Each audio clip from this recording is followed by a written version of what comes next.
Hey guys, welcome to Tech Easy channel. In today's video, I'm going to show about how to switch between multiple Node.js version without using NVM Node.js version manager.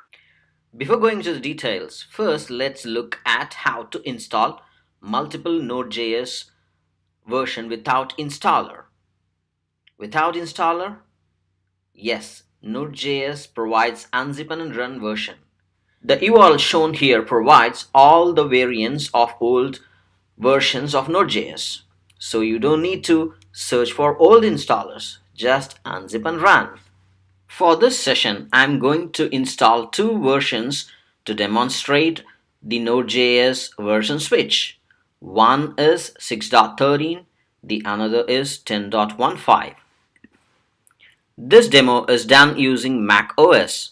Hence, I have downloaded the Darwin tar.gz of each version and extracted both. Now comes the version switch part. I have created a shell script to switch between versions. Here is the shell script.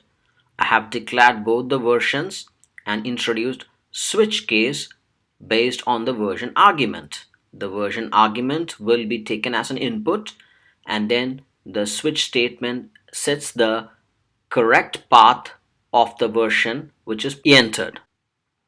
This shell script can be downloaded from the Git repo, and I have given the link under the video description. Once the shell script is downloaded from Git repo, change the bash profile to point to the shell script path so that every time you can execute the script quickly.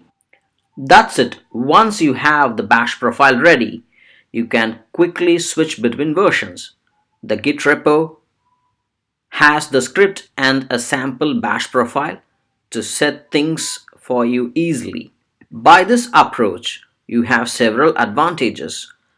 One, you can quickly switch to any version and it is very easy to maintain, and particularly you can uninstall the Node.js version quickly. Just by deleting the directory would uninstall the Node.js version. Thanks guys for watching this video. Please do subscribe this channel. I will talk about Node.js architecture and performance tuning in the next video.